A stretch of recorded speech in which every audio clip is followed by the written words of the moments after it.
This is a Film Stories original podcast. This podcast is supported by FX's English teacher. Last year's critically acclaimed series returns to follow Evan, Gwen, and Marky as they vie for their students' divided attention. See why Cosmopolitan called its premiere season a masterclass of comedy, while Glamour raved it's the year's funniest and most heartwarming new comedy series. FX's English teacher. All new Thursdays on FX. All episodes now streaming on Hulu.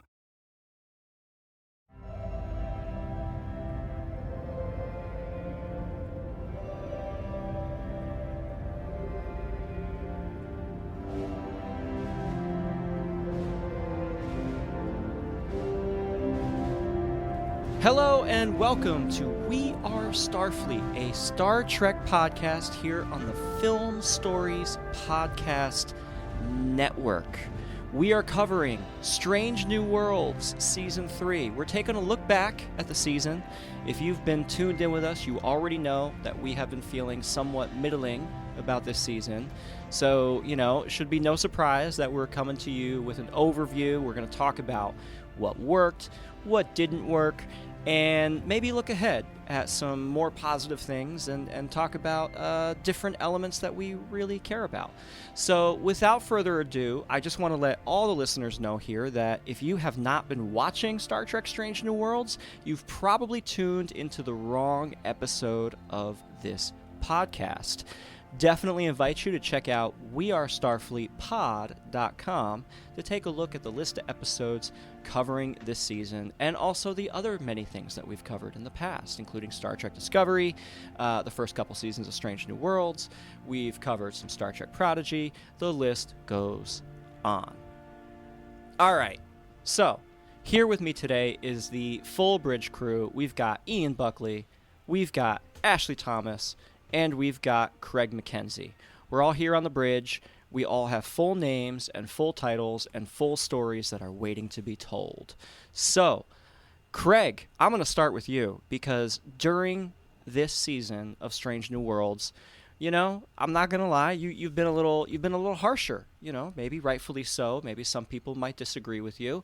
But looking back at this season, in review, did anything come to you and say, you know what, maybe I was a little too harsh? No, I feel exactly like I did before. I'm just glad it's over. I haven't enjoyed much of this season at all, and they really need to step it up in season 4. We can only hope that they've realised that they took it too far while making season 3, but it was too late to fix it, and they've step changed for season 4. So unfortunately, I'm not going to be any more lenient than I have been before, but yeah, not for me this season. All right. I look forward to talking to you later on during this podcast as we get through to kind of dig into that a little bit more. Ashley, same question for you. I know you've pretty much either enjoyed the season, you've been like, yeah, that was okay. Looking back at the season, anything changed for you? Not really. I think some things did not age as well of the 3 seasons we've had thus far in Strange New Worlds, with a few exceptions. Obviously Terrarium, and perhaps maybe The Salat That Ate Its Tail, and maybe a couple others. I'm probably not going to go back and revisit this one as much, unless I'm doing like a full watch through. I described it in my finale review on Fangirlish that season 2 was, for me at least, a conga line of straight bangers. and this was a roller coaster of fine to middling with just a couple of exceptions. Everything was very meh. And I know there's been some talk on different websites about how the strikes affected production of this particular season, and and that's not me trying to say, oh, they shouldn't have struck, because they absolutely should have. But I mean, that is a reality that we're dealing with here. So I want to be cognizant of that and try to, give some grace for that. But It felt like, as much as I enjoy all the fun and the silly episodes, I feel like we leaned too hard into the silly, and there wasn't enough connective tissue between the rest of the season for me. Fair. Ian, same question to you, my friend. So yeah, I think my feelings are more in line with Ashley's overall when it comes to season 3. I think she highlighted the 2 episodes that I think were my favorite of the season. I think one of them, though, is arguably more of a Kirk episode, and the other one is just good. You know, like I did like Terrarium. I thought that one was pretty solid overall. But yeah, the rest, as far as I was concerned, were very much kind of take it or leave it, and more often than not, I was preferring to leave it. I think seasons 1 and 2 in particular, I felt like there were a couple of really great episodes in each of those seasons, and several that I'd be happy to just throw on to watch, you know, a Star Trek episode. And I don't think I'll be randomly throwing on many, if any, episodes from season 3 in the future, and that sucks. I wish I wasn't feeling that way after a season of Star Trek, but yeah, I think more misses than hits for me for sure. Yeah, that makes sense. I think about the relation to seasons 1 and 2, and I've gone back and rewatched seasons 1 and 2 all the way through, and have found that they're all really just solid Star Trek episodes. And man, season 3, I don't know that I'm going to be rewatching the whole thing. You know, outside of Hegemony Part 2, which just, you know, caps off the story from season 2. And the Sellat Who Ate His Tail and Terrarium, I don't see much worth going back to revisit, which is really unfortunate in the grand scale of all these episodes that they're putting out. The overall sentiment that I'm seeing, like, largely online, you know, a lot of fan feedback and criticism, has all been somewhat reflective of how we've been feeling here too. Craig, the idea of the writer and the actor strike, as it plays into the actual production, I mean, that's valid, right? Like there's a real sense of trying to play catch up, and the start and the stop, especially in filming. You can't just stop a production, everyone walks away from the set for 4 weeks, and then they're supposed to come back to pick up where they left off 4 weeks ago. Isn't it? I think we need to be careful about these sort of external reasons coming in and justifying the reduced quality. And I was thinking about this because I have in the past rewatched, say, seasons of Supernatural, right? There's a season of Supernatural that just abruptly ends because the writer's strike at that time. Smallville as well. They had less episodes because there was a writer's strike at the time. And the thing is, if you're revisiting it 10 years later or whatever it is, you look at the shorter season and you're like, what the hell happened? And you just don't know. And it's not like the episodes come with an asterisk. It's, sorry, but this one was made with during a writer's strike or an actor strike or what have you. So when you're presented with what's in front of you, it might just be bad. And yes, there may be reasons that contributed to that, but it shows a kind of inability to get around those limitations or those problems to create something that was good. And I just don't want to be accepting excuses for lower quality stuff. It's just, I can take what's in front of me and it's not good, regardless of what limitations you suffered. I mean, talked about last season where Melissa Navia had less availability to film because of personal circumstances, but the writers failed to come up with reasons why she wasn't necessarily around, or write punchier scenes for her when she was around so that you wouldn't necessarily notice. It's sometimes the best things in fiction or media come about because of limitations. Look at the making of Star Wars.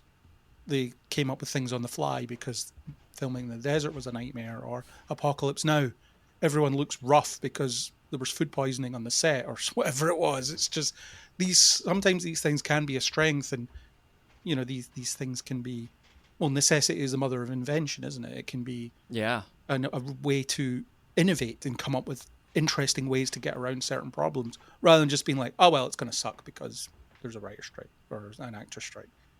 Yeah, and on the flip side of that, Ian, I'm going to come to you with this question. On the flip side of that, like something like a budget limitation, that Star Trek is very well known for, forces the necessary situation that you have to stand on your writing. Sometimes having a limitation is a good thing, and Strange New Worlds has a pretty unlimited budget. So, Ian, what do you make of that?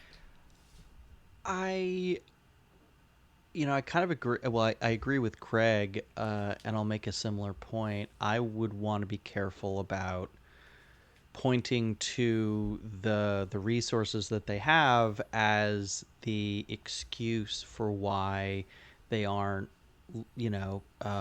writing up to the level that we expect. I mean, there are plenty of extremely high budget property. All of us just watched Andor earlier this year. Like, I did not. Well, okay, fair enough. But like, sorry. it won an Emmy. Like this is right. Like, it doesn't get more high budget than that show, and the writing won an Emmy. So I don't want to hear the excuse of, well, they have so much money, so of course they're going to be a little bit lazier when it comes to the writing. Like, there's no reason, whether you have a $100,000 budget for an episode of television or $100 million budget for an entire series of television, like whatever scale you're talking about, like, just do the writing well. Like, like if you have those limitations, like, take advantage of them. If you don't have those limitations, like, find creative ways of introducing problems for you to write your way out of. Like, there are always creative solutions to problems, and there's creative solutions to a lack of problems too. Like, as long as you are thinking about the what you're doing and the why you're doing it, like, I don't really, like Craig, like, I don't really accept these excuses too readily. Some of the best episodes of Star Trek are on standing sets with stock footage. Yeah. I mean, how many times have we seen the bird of prey explode? You can have bottle episodes that are really well written and engaging, and you can have bottle episodes that are interminable. Like, it all comes down to the writing at the end of the day. I also wonder what kind of budget Strange New Worlds has, because yes, it looks very expensive and very sleek, but they don't spend a lot of time off the ship, really. They're on the Enterprise most of the time, and there aren't a lot of extras wandering around in the background either. How much money have they actually got to spend? Has it all been spent, and that's why they're not going anywhere? And to your point, Craig, I mean, they bought that big swanky science lab that they didn't need. Right, and they, you have the view screen of Kirk on the other ship, and it's, you get this sense that, like, is he the only person over there? Like, why isn't this a conversation we're having with the captain of this other ship? Why isn't there a view screen conversation where you see the captain and a bridge crew and a different bridge set that's maybe been redressed a little bit from another set? Like, it's odd that, like, they do have on the one hand, like, all of this visual splendor, and then on the other hand they make choices that feel like they're constrained by budget. It just does feel odd sometimes. Yeah, Ashley, the producers, Henry Alonso Myers and Akiva Goldsman, have been making some press rounds recently in the past couple weeks with the finale being out. And, sort of unprompted, they seem to be responding to the criticism that, yes, Season 4 will be more serious. It will be an improvement over the third season. What's your thoughts on this? Gosh, I hope so. I mean, I don't mean to be negative or cynical or whatever, sure. But I mean, you have the best all-around cast, I would argue, of just about any modern Star Trek series, and I've enjoyed, on the whole, all the other modern Star Trek series. Like, you have the best cast, You have amazing sets. You have great music. Not just the best cast, but everybody on the cast could have chemistry with a rock. Like, you've got great stuff to work with. And you have good writers. I don't understand why this was so meh in compared with everything else. So yeah, maybe they're getting out in front of it and trying to say, hey, we know not everybody is as satisfied with this season as the first two. So here's hoping we can do something in the editing room, because I think season 4 has already been shot, has it not? Or is it wrapping? Well, Henry Alonzo Myers this is a quote that he says, "We know our cast deeply. We knew a lot of people's strengths. We were able to lean into their strengths and have them try things they hadn't gotten to try that we could see on screen. The usual thing that we talk about on the show is that when we're having fun, it's a good sign." And, in quotes, season 4 was really, really fun. The issue that I take with that quote is that they said the same thing about season 3. Yeah, and does that mean the actors are going to get to play dress up more or whatever, not playing their actual characters? Because you can understand that these episodes are fun for the actors, but personally they're not all that fun for me. Right. Because I want to see Captain Pike. I don't want to see holographic Gene Roddenberry that looks like Captain Pike. Yeah, and I think too, when you hear reports from sets, during productions where it's like, oh, everyone was having such a great time, such a wonderful experience, it was such a wonderful shoot, that does not always equate to the end product being a lot of fun to watch for an audience. And, there is a lot that they can do in post through editing and scoring even to calibrate the emotional tone of these episodes, even though they've been shot. They could, in theory, also do some reshoots if they really wanted to. They'd have to come up with a budget for that, so I'm not optimistic about that, but they could, in theory, do that. But yeah, I think that, as Craig has alluded to before, they're probably kind of more or less locked into whatever their intent for season 4 was already. And if there's going to be any kind of course correction, it wouldn't probably be until season 5, which we know is going to be the final season when they're wrapping everything up. So I don't know. I want to be optimistic about the future and about them actually hearing and listening to and understanding the concerns of fans. It's not just about make everything more serious. It's really about finding balance and finding organic, natural ways to do strange things with these characters we're getting to know.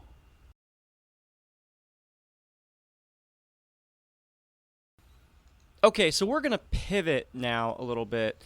I got a bucket here to talk about our favorite episodes, and normally this would probably be a really fun conversation, going back through the season and picking and choosing which one. I like this one a little bit more. But I have a good feeling this will be a shorter discussion than usual.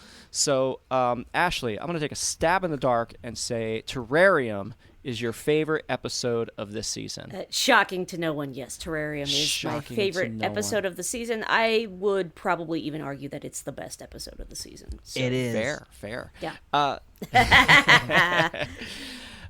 What worked about this episode, guys? Yeah, it's one of my favorites too. So, let's talk about it.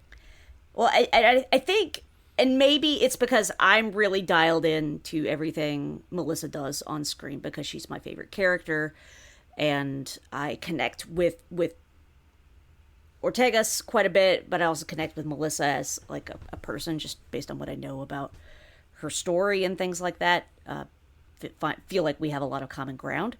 So when I'm watching her, I'm really fascinated with her physical performance and how kind of the joke with a lot of the promotional images that I've seen of her for this season is that Lieutenant Ortegas is just happy to be here. in a lot of these photos, because she's just grinning, and it doesn't matter what's going on. She's just happy to be included, and I'm like, I feel that. But I guess because throughout the entire series, I've been so dialed into what she's doing on screen or how she delivers lines and things like that, even if it's, a very small part. I'm just like, she has got a lot going on and they're not doing anything with her, and that is infuriating to me.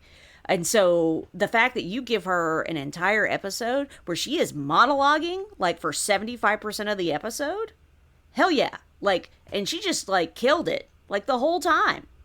And then she's working off the stuntman Warren, who's in the Gorn outfit. By the way, a friend of mine came up with a really great name for the Gorn in this episode, since we're not giving her name. Her name is Sigourney. So Sigourney. Nice. So she's working off Warren in the Sigourney outfit, and I don't know how much of the Gorn sound effects are happening while they're filming, or if that's all done in ADR, but that's really cool when you can deliver that kind of performance, and the person you're working off of is a dude in a suit who's like growling at you. And with the exception of when we get the agree, disagree. Other than that, like, there's no real dialogue there. So you gave her something, an amazing script to work with, and she just knocked it out of the park. I said it when we recorded about the episode, Mike. I require a minimum of 3 more Ortega's episodes before the series is over. I'm going to up that to 4, at least 4. Come on. I need 1 to make up for the first 2 seasons not getting 1. So we're going to have 5 seasons. I need at least 5. Let's go. I do think it is the best episode of the season. I think it's obviously heavily inspired by previous Star Trek episodes, things like Darmok, the enemy, Dawn from Enterprise, things like that. But it also feels like it's of a piece with the show that it is. Not that Strange New Worlds has a strong identity, but I do feel like it's taking advantage of the ingredients that Strange New Worlds has in order to create something. And it's got great character work. Melissa Navia's performance was very good. The stuff on the Enterprise was interesting. You got to see some good command work from Pike, although accepting the fact that Uhura lied to him and not doing anything about it is a consistent issue with Pike as a captain. It's, you're letting your crew away with too much, man. You need to rein them in. They're walking all over you. But very good episode. I think it worked really well, and I'm glad they had a go at something. We didn't need the Metrons, but it was good. It was a good episode. Yeah, really solid, and I think especially benefited from coming where it does in the season after we've seen several episodes of things that we've had mixed feelings about. This felt like a really solid, just here's a good Star Trek episode. Yes, it's operating in a similar vein to some things we've seen before. It's playing in some of the same waters thematically as what we've seen before, but they're all well-worn, like, Trek themes, and I thought the ending was impactful. Like Craig said, I didn't necessarily need the sort of the Metrons, but we got them, fine, whatever. It's overall, I thought, just a solid Star Trek episode, and what this season needed much more of. And yeah. I agree with Ashley, too. More Tegas. I thought having her get a solo episode was great. We'll get into this as we talk about the overall thoughts about the season, but like, this was a good example of, hey, like, when you take the time to spend the time with one of our main cast and give them a real story to like sink their teeth into, like, that's good stuff. We don't need entire episodes revolving around characters who just got introduced this season. Yeah. Yeah, it's a really strong episode. Of course, comparatively to the rest of the season, we really take note of that. I noticed that the only other episode of the season that got a really high rating from all of us was The Sellat Who Ate Its Tail. And, the tricky thing about that episode is it's kind of, a backdoor TOS episode, a pilot, if you will, in a lot of ways. And it's not necessarily it is the Enterprise crew, but it's Kirk's Enterprise crew. It's not. It is Pike's Enterprise crew, but it's just not a Pike Enterprise episode. Even though he spends most of it running around the ship, which is also another weird thing that we can talk about later. Yeah, so it's kind of unfortunate to look back and say, man, there was one really great episode. I will say, a couple of fun moments. Space Adventure Hour had some good bits of comedy, and I thought there was some interesting elements there. But unfortunately, when it gets overshadowed by some of the criticisms, and when it gets overshadowed by maybe some of the over-the-top characterizations and Paul Wesley's really kind of a shoddy impersonation of the Shatnerisms. Craig, you said, who was it that he was actually doing the parody of? Kevin Pollak, or I think Jim Carrey did that kind of delivery as well. And that's almost become what people think, or some people think of when they think of William Shatner, because that impression gained so much notoriety over the years. But when you watch Shatner, sometimes his delivery was a little bit stilted, but it was never to that extreme. Mm-hmm. And I said it on that episode, but I feel like they're mocking historic Star Trek rather than celebrating it, and I take issue with that. Yeah. Ashley, you were also on the review of that episode. Anything else to add for Space Adventure? I think the line that Uhura gets to deliver as Jodie Gloss, I believe was her name, about how art, how a piece of art can change someone's life. I kind of felt like that. I was like, gosh, would you like to describe my life in a paragraph? That's absolutely me. I would be a fundamentally different person if not for the art and television and film that I consumed as a kid. And in a lot of respects, just being real, like, it saved my life.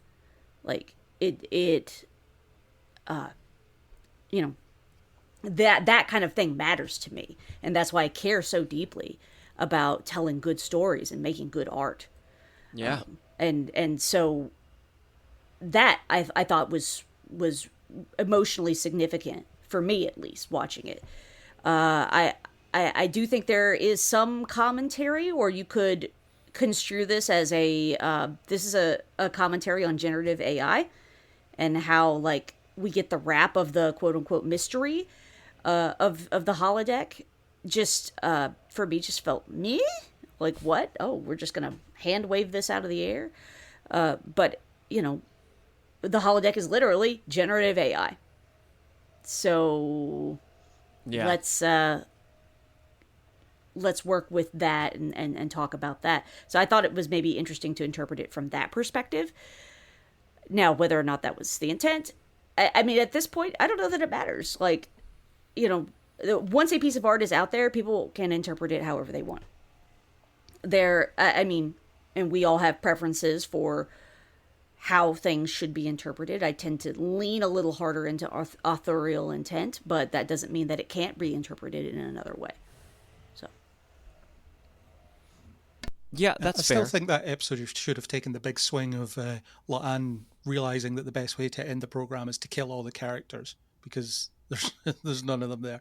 And when I had Darren Mooney on my podcast discussing it, he pointed out that would be a Lower Decks premise. About 10 minutes into the episode, Mariner would realize, we can get out of this by killing everybody. And then you would cut to her standing on the top of a pile of bodies screaming, "Who's next? Come and get me." I enjoyed that episode, but it was a little limiting for me. But Ashley, Craig, you guys had Earl Green from the logbook.com on that episode. So I thought he brought a lot of really good insights, including Ashley talking about, the AI aspect of everything. Although I'm not sure that Gen AI was such a hot topic. It's hard to say when exactly they wrote and filmed that, but Gen AI becoming like really forward and major in our cultural discussion. I don't think it necessarily was. The strike would have been on its way, so it would have been on the minds of someone. Yeah, because that's what the strike was about. Yeah. In Star Trek: Strange New Worlds, we have the returning elements of Dr. Mbenga, Nurse Chapel, from the sickbay area of the ship. You've, of course, got Ortegas. You've got La'an. Of course, Spock returns, right? And what I found interesting in this season compared to the last two was that it's more focused on the crew rather than the captain and the commander. And Ashley, I'm going to come to you first. Una doesn't seem to have a whole lot of commanding in this season when I look at it overall. She has a few select points, but she's set up in some ways to be the counterpoint to Captain Pike. And we've discussed this in Terrarium, where she is the foil to Lieutenant Ortegas as she's struggling with the PTSD, as she's struggling to find her identity again, having survived the Gorn. And she gets placed on administrative leave or whatever it was, or training sessions for 2 weeks, and then cut to the 2 weeks is over, and now she's back at the bridge. So how come we didn't get a whole lot of Pike or Una this season? What are your thoughts on this? Well, I know there is some speculation that Anson may not have been as available because his wife was having a very high-risk pregnancy. So there's that. I felt like we got a little more Una, at least this season. I mean, she didn't have like a spotlight episode like she did in Ad Astra in season 2, but I felt like, we're told often that, Una is quote unquote where fun goes to die. And I never got that vibe from Rebecca Romaine, just because I don't know, maybe it's because I've interviewed Rebecca and I think she's a fun person. And I know what she is capable of as a performer. But here, like, we get to see her really take like a hard line with not just Ortegas, but like she's kind of like the voice of protocol. Whereas Pike, I think, is leaning a little more into the emotional side of things. So for me, like, the back and forth worked okay. I don't know. I don't feel strongly about it either way, but I did like to see her get to, lead with a little more like formality. I know that's something that we've discussed on the show quite a bit about. This is a very informal bridge versus, there seemed to be a little more like weight given to rank and authority. We're not addressing each other by our first names. Yeah.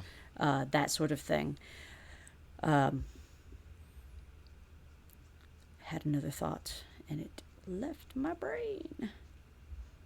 Oh, I will say the parts that I enjoyed Una the most in actually weren't when she was doing leadership stuff. It was her interactions with La'an.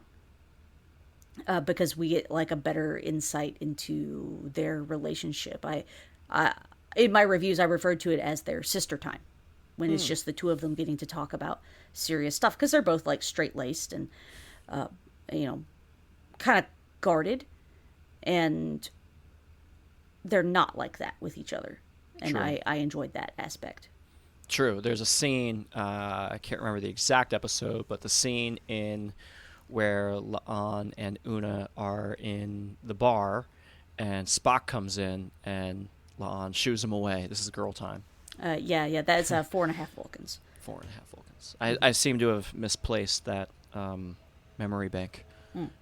Ian, I'm going to ask you about La'an and Spock. Why? Because I'm Why going are you to gonna ask do you that to me, man? because Craig is tired of talking about Khan. That's why. Yeah, that's fair. So okay, so what do you want to hear my thoughts about?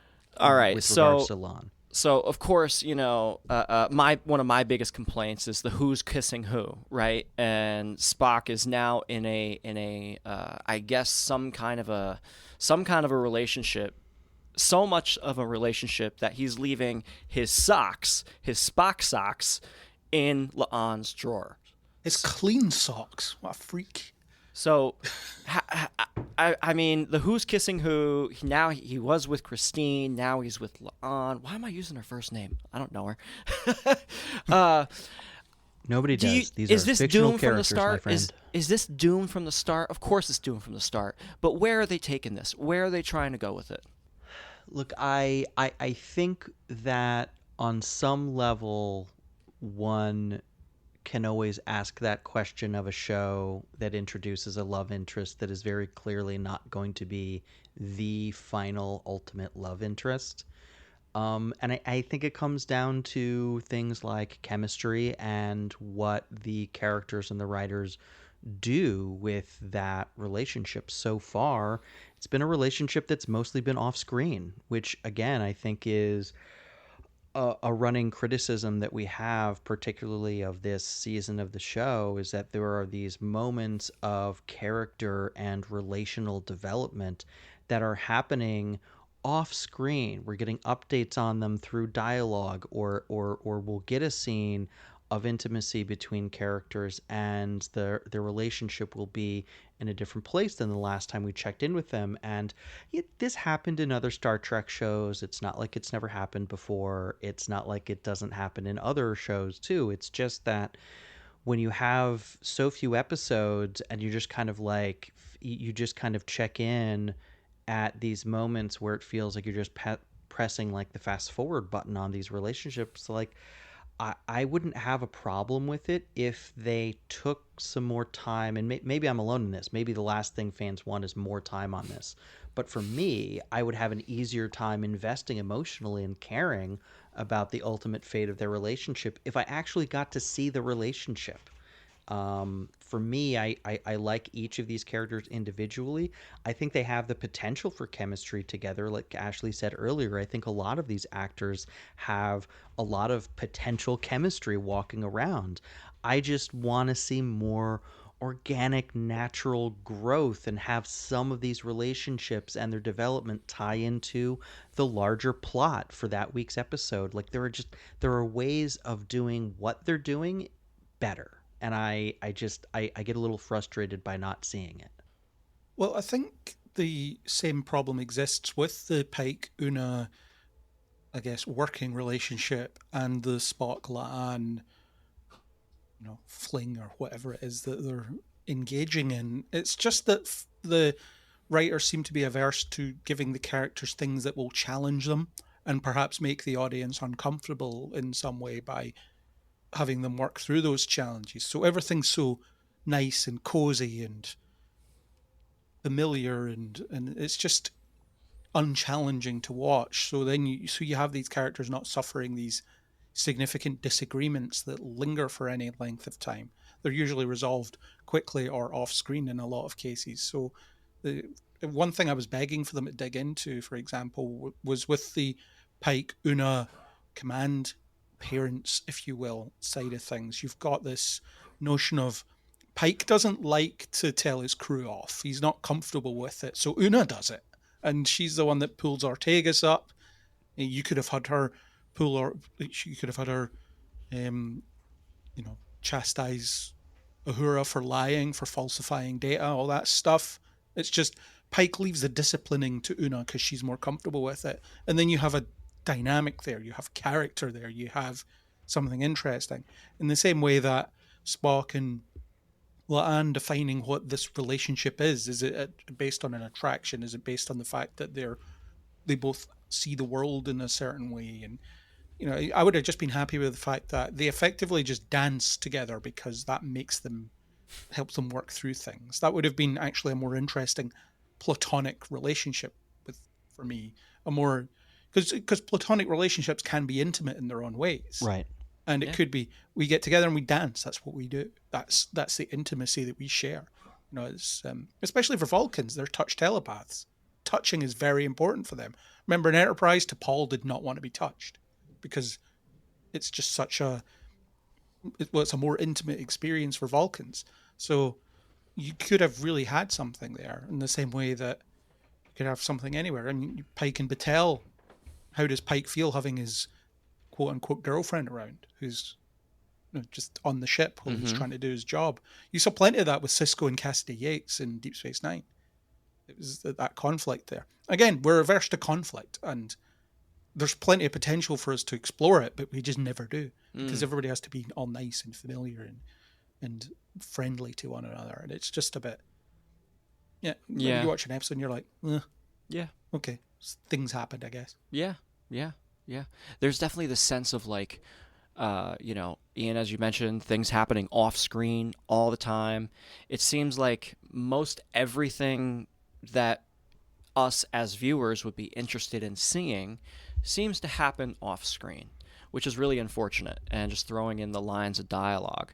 What is portrayed on scene sometimes wrinkles with established dynamics, such as, as we've mentioned here, Uhura falsifying data.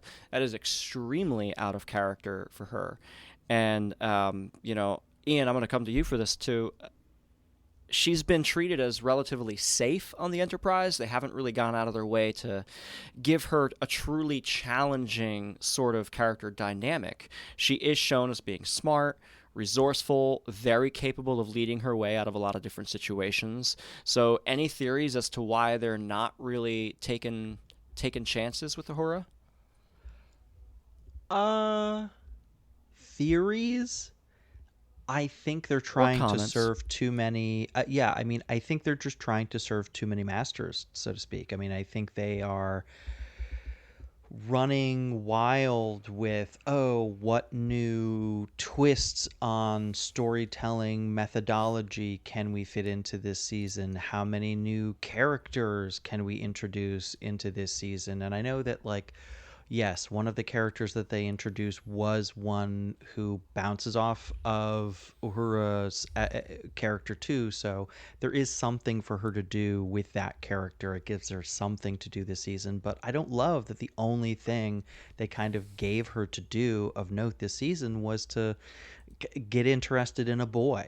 Like, I think we can aspire to a bit more of Uhura and of all the characters, and I think when you're trying to find time, even find moments or scenes where you're interacting with characters you're never really going to see again in the season, or who will pop up a few times throughout the season and then they'll have an episode and then we'll never hear from them ever again. And I think about those little moments, and this is going to sound harsh, but it's almost like they feel like they're being stolen from our main cast. Like, I would have loved to have gotten a few more scenes with Uhura in place of some of the other scenes that we ultimately end up getting. And I think that there were some missed opportunities, a lot of missed opportunities this season overall on that theme.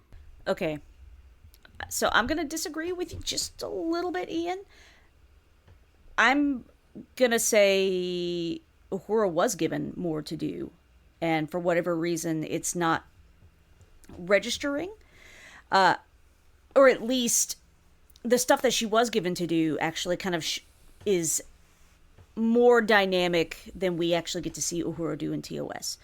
So, for example, she's definitely doing more than in TOS, because she didn't do anything in TOS. Yeah. Well, so let's look at what is Starfleet, where she is the one communicating with the space dragon butterfly Mothra thing, where Spock's like, I'm gonna do it, and it almost kills him, and she says, nope, I got this, and Pike's like, I'm not gonna tell you to do that, and she's like, you're not ordering me, I'm volunteering.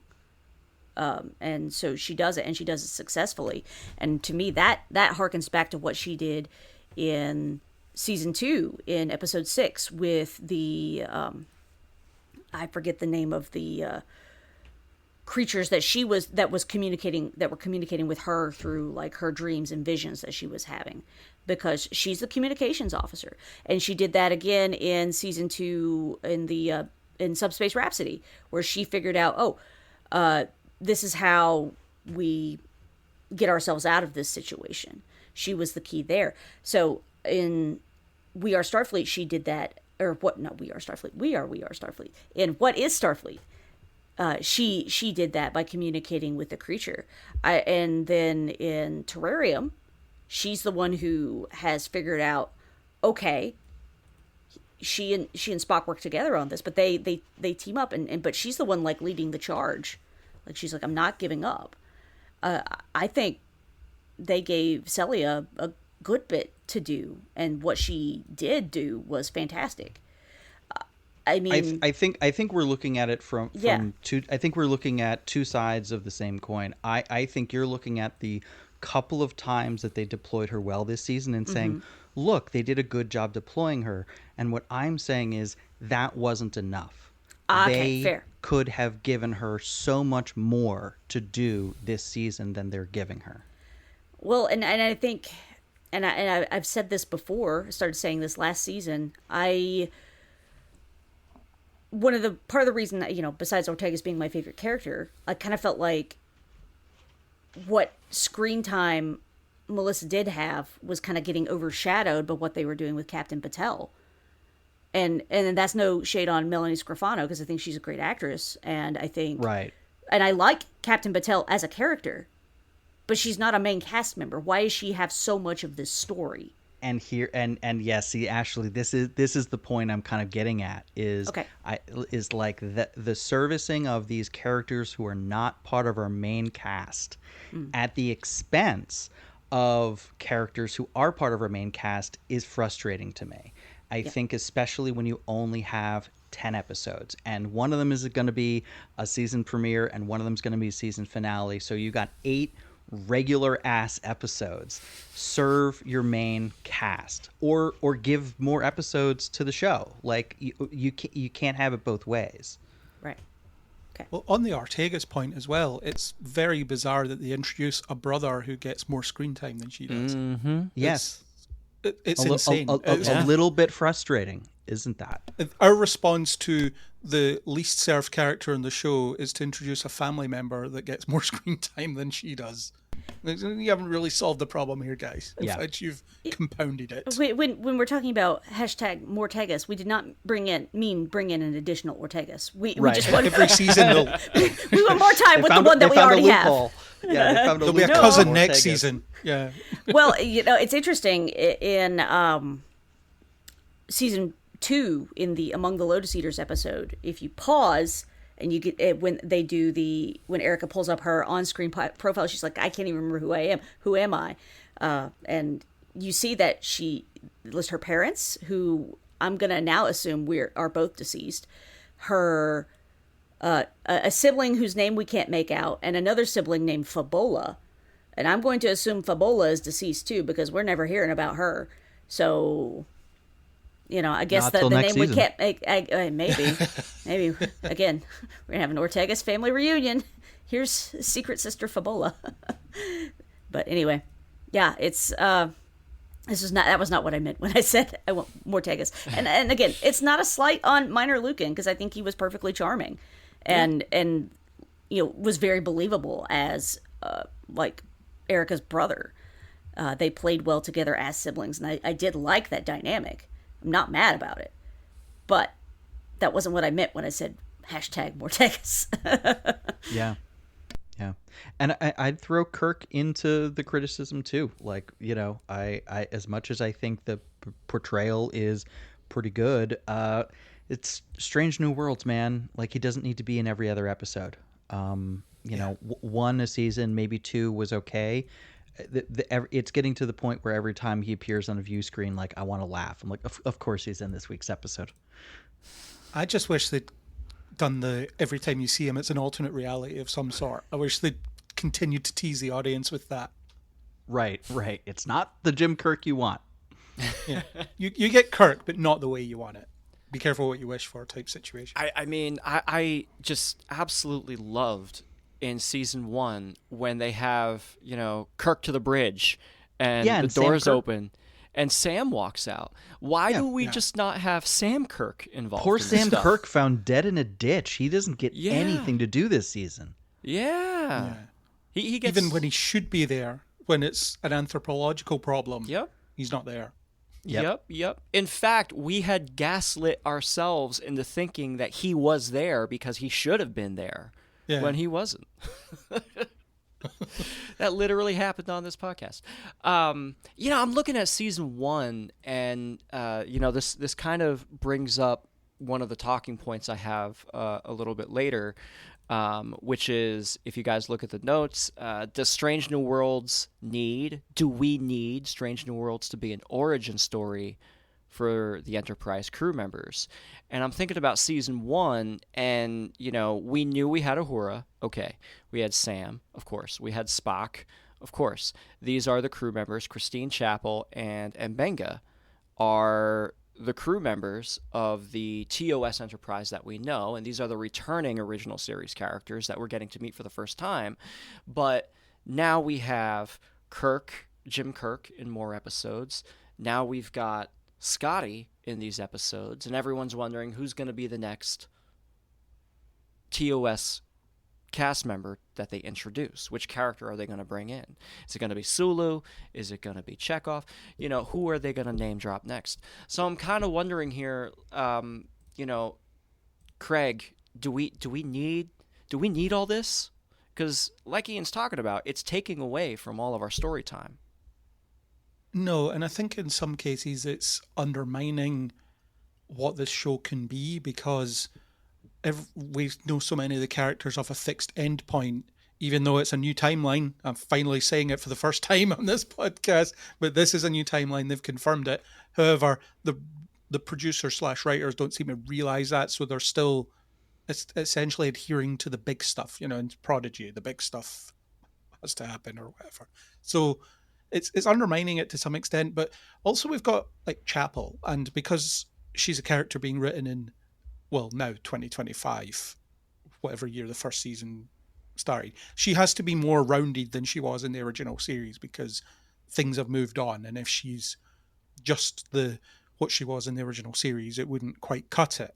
But then you have a problem with, it's Nurse Chapel, but she's a scientist who leads archaeological digs and does all this other stuff, but she's still just, and I don't mean just Nurse Chapel in a disparaging way. My mum was a nurse. I think it's a noble and excellent profession, and a very undervalued one in a lot of cases. But she has so many more strings to her bow than being the assistant to the doctor, being the nurse. So we're at this point where she's not really Nurse Chapel, is she? Yeah. There's so much more to her than that one function. But because we're a TOS prequel, she has to be Nurse Chapel. And they haven't... And I wish they'd just fully committed to, we have Chapel and she's a doctor, but she's not a medical doctor. She's a she's a doctorate in something. Or new character. If you want to have Mbenga's assistant who's doing all this stuff, new character. You don't need to have the TOS crew on Strange New Worlds. You can have all new characters because it's too early for them. Maybe she just has a bunch of honorary degrees, and because they're honorary, she's not willing to use the title. Maybe. But so she's content with being Nurse Chapel, even though she is much more than that. But the problem remains that it's this... what she's capable of, it far exceeds what she was capable of in the original series. Oh, sure. But the show both acknowledges it and doesn't, because she has to kind of take her place in canon. That's why you have so many stories of, say, Uhura realizing that she belongs at the communications console, because that's where she has to end up. And it's weird that they do it with Ortega's, because she is the blankest slate of anyone, really. Other than, actually, Una, because Una only appears in canon in one story, so you can do anything with her too, but... Yeah, everybody basically needs to stay in their lane, which is very bizarre because you're trying to write these more complex characters for a modern audience. and Chapel is a weird sufferer, I guess, of that problem. Of we have this crazy complex character that does a lot of stuff, but also she has to fit in the box that she did in the original series. Is there even an opening for any of the other TOS cast members to slot into? Like, Scotty made sense because engineering is a bit of a, kind of a rotating door, and We can't afford Carol Kane all I the was time. just going to say we can't afford Carol Kane every episode. So yeah, that made sense. Uhura, like, like, this is the beginning of her career in communications. Spock is already established. Una's, like Craig said, only in one episode, so it's not really as much of a concern. But yeah, I mean, like, anyone else who comes in, like, Sulu would be at the helm, and I think. Anyway, I was just speculating about, like, who slot could any more TOS cast members even take at this point, unless they start killing off or transferring cast members. Well, my suggestion is have Gary Mitchell be on the Farragut with Kirk. I like that if idea. You're going to have Kirk around, and I think because the Sailor Who Ate Its Tail was very obviously a TOS prequel in the sense of there are no Farragut characters here really, apart from one bridge officer that says Kirk's never been in command like this before, right? And all the Enterprise crew are planning a mutiny at the same time. It's very. Wouldn't it be great to have Gary Mitchell there fighting his corner, and then you have a bit of animosity between Gary and Spock, which would foreshadow the fact that Spock just wants to kill him, and where no man has gone before. You could do that sort of stuff. You could. I just don't think they're putting that level of forethought into it. And also, like, again, it would be more of what I don't necessarily want, which is making this a TOS prequel show. This should be its own show. If they have to do it, then yeah, they should do it in more clever ways. Put Gary Mitchell somewhere interesting, for example. Yeah, I thought that the one Ensign Mitchell that sits at navigation was going to be a gender bent Gary Mitchell. Which I would have been fine with because, Gary shows up in one episode. But she could be a sibling. Could be, that's kind of what I'm gathering, because Kirk has no interaction with her whatsoever, and there's not even like a flick of recognition. Not even like, oh, hey, I don't even know if they gave her a first name, but Jenna. Thank you, Ashley. Thank you. Rong Fu also underused because she's good. Yeah. I mean, again, an original cast member on this particular show that we're getting nothing of. This seems strangely reminiscent of criticisms we had on another Star Trek show with another storied captain. Anyway, I don't know. This groundwork that they're laying that includes, Lieutenant Kirk from the Farragut, and the producers, like, openly stating over the last couple weeks in these interviews that they want the year one reboot. That's what they are looking at. They want the characters to end up perfectly in line with where TOS starts. And you bet that they want to redo the original series. Ashley, you came into Star Trek with the 2009 reboot, right? So yes, I did.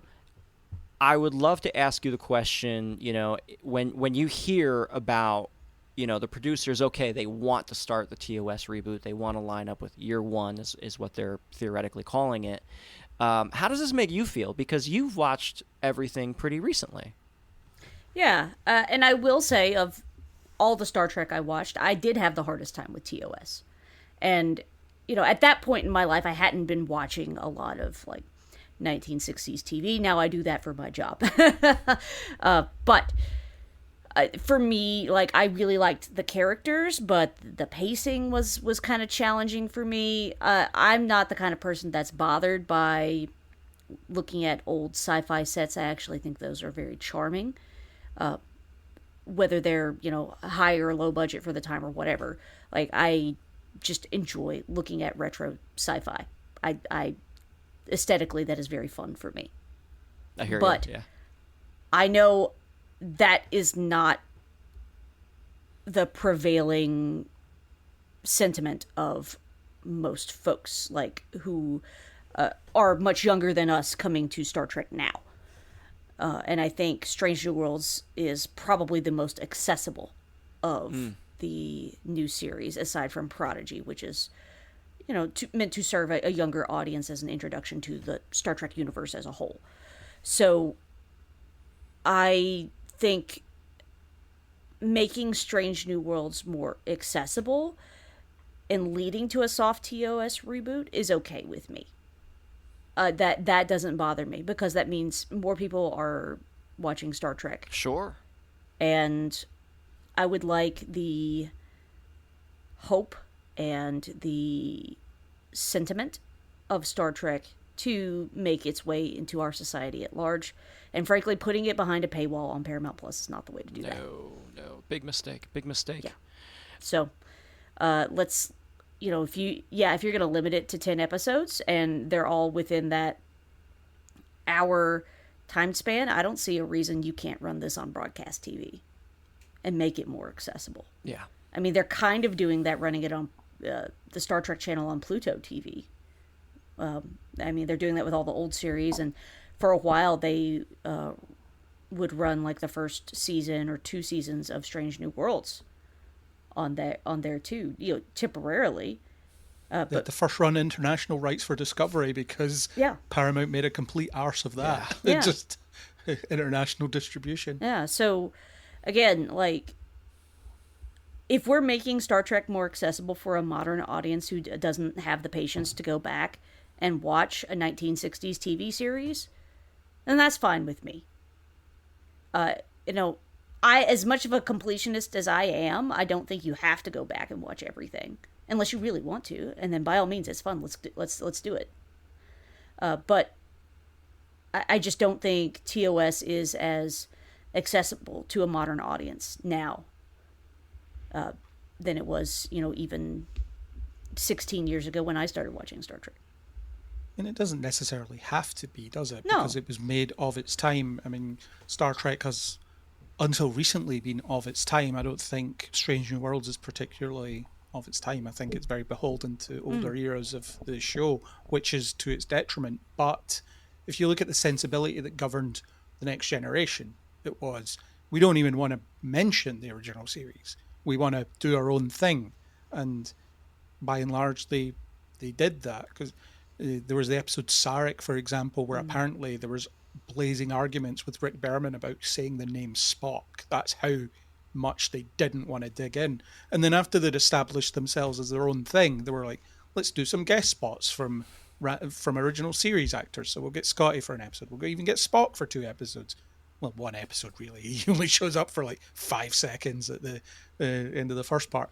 But that was the sensibility. So when these things happened, they were an event. Sure. Rather than it just being the norm. So if we're just going to circle back to, I'm going to say, a very bland TOS reboot based on the quality of this show, then I really don't want that.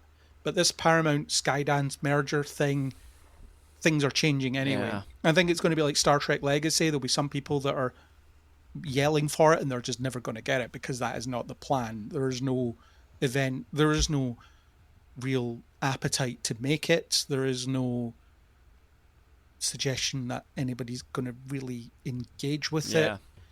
I think that it's possible we'll maybe get another TOS reboot on the big screen. You're not going to get Kirk and Spock on screen in theaters and on TV at the same time. It's just not going to happen. So I feel like there's going to be some big changes coming once the commitment to the last 2 seasons of this and the 2 seasons of the Academy is over. There'll be a massive pivot to something else. And I really hope it is, let's do interesting stuff. Let's make that Tarantino script. Let's do these really off-the-wall interesting ideas and badge them with Star Trek.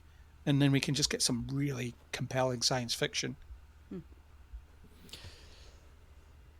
All right, so let's look ahead at season 4. We know it's done, it's coming, and what are we most looking forward to? Ian, I'm going to throw this question to you. This is our last bucket before we take it out here. Season 4, what are you most looking forward to, and what do you think the show needs to do to win the fans back? I think the answer to both questions is the same: consistency. I think that having the constant up and down, not really knowing what. Look, there's an advantage to keeping an audience on his toes and not knowing what they're going to get every week, but not when it comes to quality, right? That's not what an True. audience wants to wonder about week to week is, I wonder if this week they're going to give me a good episode. I think what we want is the reliability of tuning in each week, and even if it wasn't maybe exactly our wavelength or exactly our type of Star Trek story, because of course there are so many different types of Star Trek stories to tell, it's still exploring themes that are recognizably in concert with the overall Star Trek project, and giving opportunities to these characters we're getting to know to interact with one another and with strange new worlds in interesting ways. Like, I want to see more of that, more missions, like every single week it felt like this season they were going rogue or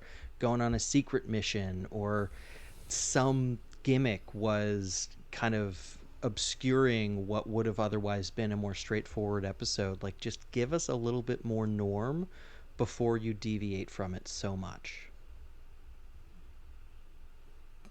That's good. That's good. Can't argue with you on any of that. Ashley, same question to you.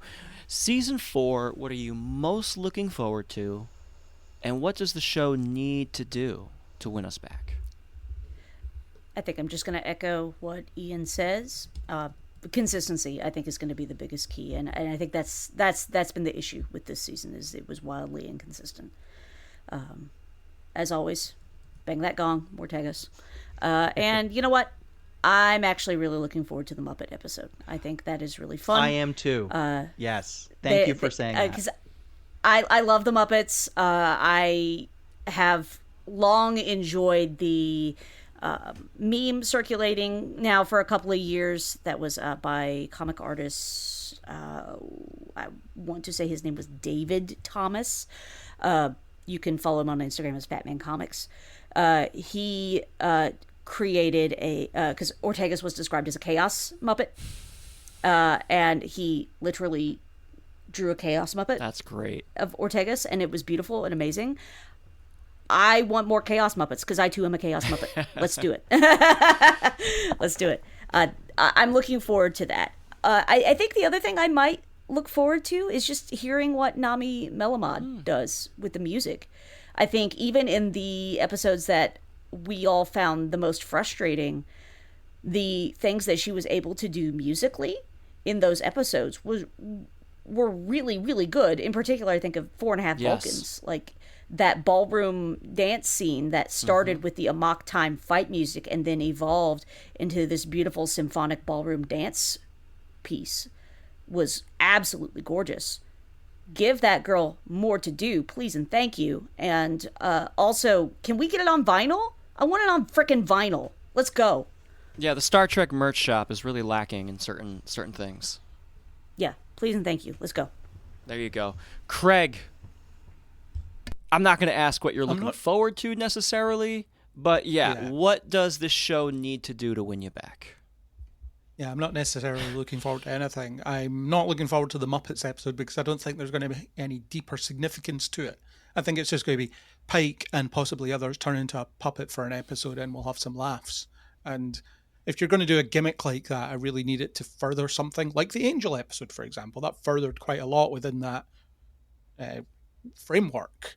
But I'm not seeing that necessarily happening here. In terms of winning me back, though, what I really need is it to be less of a happy meal and more nourishing. I want to be intellectually nourished by Star Trek. I want it to challenge me. I want it to make me think about the world I live in. I want it to present modern ideas in a science fiction framework and explore them to some degree and give me something to think about and make me feel a little bit uncomfortable at the end of an episode sometimes. I would, rather than just saying, you know what, it's all going to be fine. We're all going to forgive each other. Probably by the time you next see us, it's all going to be great. So That's just what I want. I basically want them to do Star Trek, but I don't want them to copy Star Trek. I want them to do Star Trek. I want them to be Star Trek. I want them to give us something that's reflective of the world we live in and challenges us. Star Trek is at the bottom of the pile in terms of compelling science fiction, in terms of doing that, because it just isn't, and other stuff is. Yeah. I think about season 1, you had some really powerful episodes that spoke to today's current socio-political situation. You also had that interspersed with, kind of more fun, more, maybe quirky, Spock Amuck was a fun comedy sort of driven episode. And that came right on the back of Memento Mori, and that brought us into Lift Us Where Suffering Cannot Reach, which is also a pretty incredible episode in its own right. So, and then of course season 2, you had similar episodes. Tomorrow and Tomorrow and Tomorrow was really forward thinking. It was a fun, time travel story that Trek has always done, and that came right with Ad Astra per Aspera, which is one of the best episodes of that season. So they've been doing it. They have been interweaving these strong, dramatic moments with the more fun stuff. So for next season, for me, I'm looking for more strong, dramatic moments. I am looking for that meat and potatoes, not just the sweet and saccharine stuff, just like Craig. And they can do it. They can do it. I know they can because they've done it before. So, I feel pretty optimistic that season 4 is going to turn the script here, turn the page a little bit, and bring us back to some real meaty Star Trek. Anything that we did not discuss that any of y'all would like to briefly mention?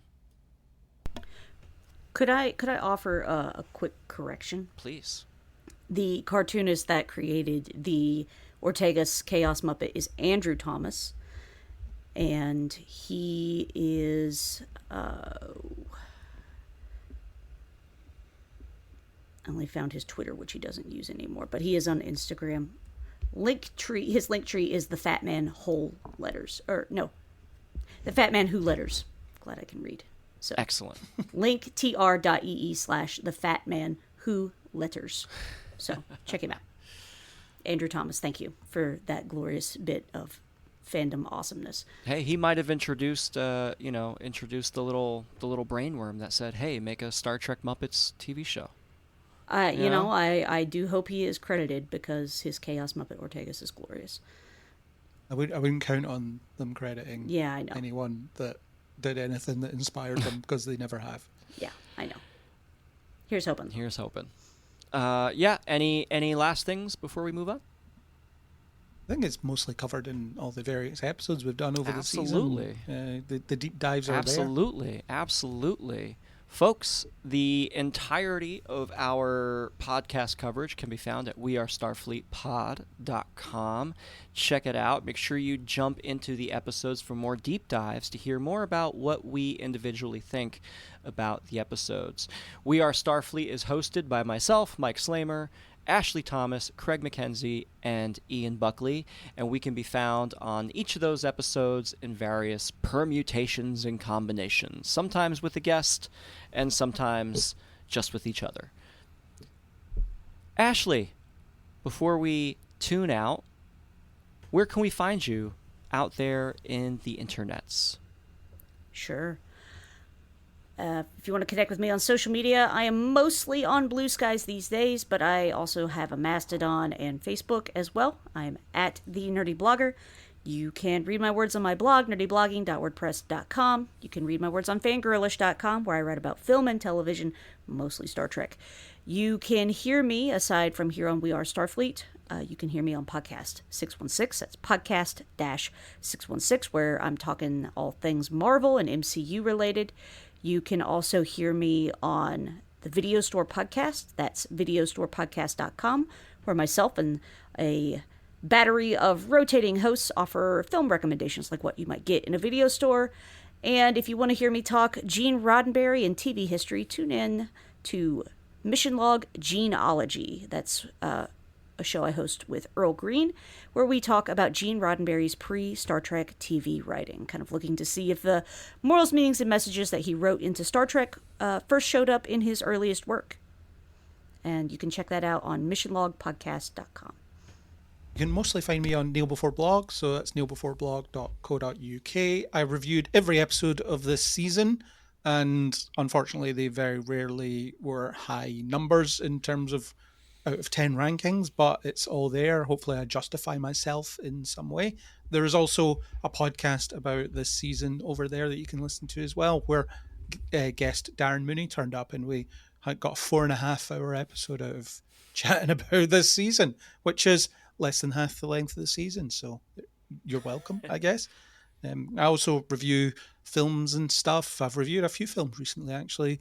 The most notable one that I had a great time with was the Stephen King adaptation, The Long Walk, which was a film about topical subjects that made me think, and I'm still thinking about it. So take note, Star Trek, you can do it.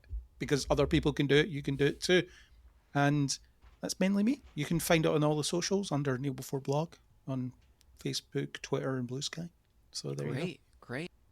Yeah, you can hear me elsewhere on this show on the network, on other episodes, as well as a few other shows that I am on. Movieversaries, which I am one of the co-hosts of, covers a movie on a significant anniversary. We do 10-year increments, so we're covering, for example, the movies of 1995, 1985, etc. this year. That's a lot of fun. I'm also on another movie podcast that focuses on physical media called The Collector's Commentary. And I also have a podcast covering the Apple TV Plus show Severance called Illumination Above All. And we are still putting out infrequent episodes as we wait for season 3. It won't be quite as long a wait as it was for season 2, but we are still putting episodes out every month or two, so keep an eye out on that as well. And my name is Mike Slamer. You can find me at Mike Slamer Music is my personal profile. You can also listen to the show at Starfleet Pod on Instagram. We are at starfleetpod.bsky.social on the Blue Sky Network. And of course, check out our website, which is where we put everything. wearestarfleetpod.com. You have been listening to We Are Starfleet. It's on the Film Stories Podcast Network, where you can find a host of other great podcast shows, just like a couple of the ones that you've heard here, Podcast 616, Illumination Above All, among others. Thank you again for listening to We Are Starfleet. We have more episodes coming to you. They will be posted rather infrequently on an off schedule as we wait for Season 4 of Strange New Worlds to drop. Yes, we will be listening. And Starfleet Academy, that'll be first. Yeah, oh, okay. Hey, do we have an air date on that? Early 2026, so probably February, March, maybe. Okay, hey, all right. Thank you for calling it out. They like to release things across quarters, so it'll probably be the end of quarter 1 going into quarter 2. Very, very boring accounting speak. Yes, that's how they inflate their subscriber numbers for their shareholders. Exactly. Yes. But thank you. Yes, so Starfleet Academy, of course, will also be covering. Ashley, I know you're stoked on that one. I am, actually. Get my girl Tilly back. You got a Southern lady in the metaphorical captain's chair. Nice to hear somebody with a twang in Starfleet. Yeah, right. Besides, Trip Tucker. That is, to my knowledge, that was the last one. So yes, we will be covering Starfleet Academy, and we will have some infrequent episodes posting. We will be covering the audio drama Star Trek Con. And I will try not to drag Craig into those discussions, because he does have the Prime Directive series that we're going to be looking at.